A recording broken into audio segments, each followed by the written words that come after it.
Hello guys ഞാൻ അമ്മേനൊരു പഴംപൊരി ഉണ്ടാക്കാൻ പോവാണ്. ആദ്യം നമുക്ക് മൈദ എടുത്ത് അതിൻ്റെ ഉള്ളിൽ കുറച്ച് പഞ്ചസാര ഇടാം. നമുക്ക് മധുരത്തിനനുസരിച്ചിടാം.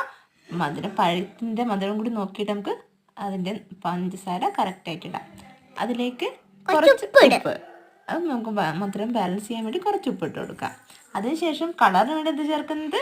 മഞ്ഞൾപ്പൊടിയാണ്. ഓക്കെ, മഞ്ഞൾപ്പൊടി നമുക്ക് നല്ലൊരു പഴംപൊരിക്ക് നല്ലൊരു കളർ കിട്ടാൻ വേണ്ടി നമുക്ക് മഞ്ഞൾപ്പൊടി ചേർത്ത് കൊടുക്കാം. നല്ല സ്വാദിന് വേണ്ടിയിട്ട് നമ്മൾ എന്താ ചേർക്കുന്നത്?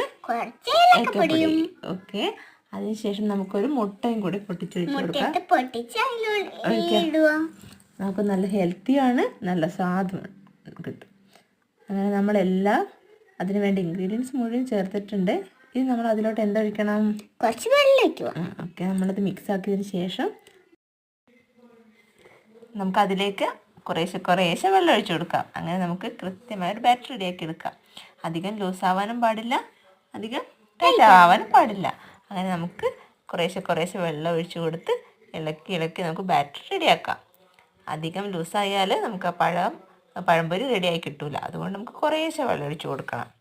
അങ്ങനെ ഇളക്കി ഒരു കൃത്യമായ പാകത്തിലോട്ട് നമുക്ക് ആ ബാറ്റർ റെഡി ആയിട്ടുണ്ട്. അതിന് ശേഷം നമുക്കതിലോട്ട് പഴം ചെറിയ കഷ്ണമാക്കിയിട്ടോ നീളത്തിലോ അത് നമുക്ക് അതിലേക്ക് മുറിച്ചിട്ട് കൊടുക്കാം. അങ്ങനെ സ്വാദിഷ്ടമായ പഴംപൊരി റെഡിയായി. നല്ല കളറും നല്ല സ്വാദുള്ള പഴംപൊരി റെഡിയായി.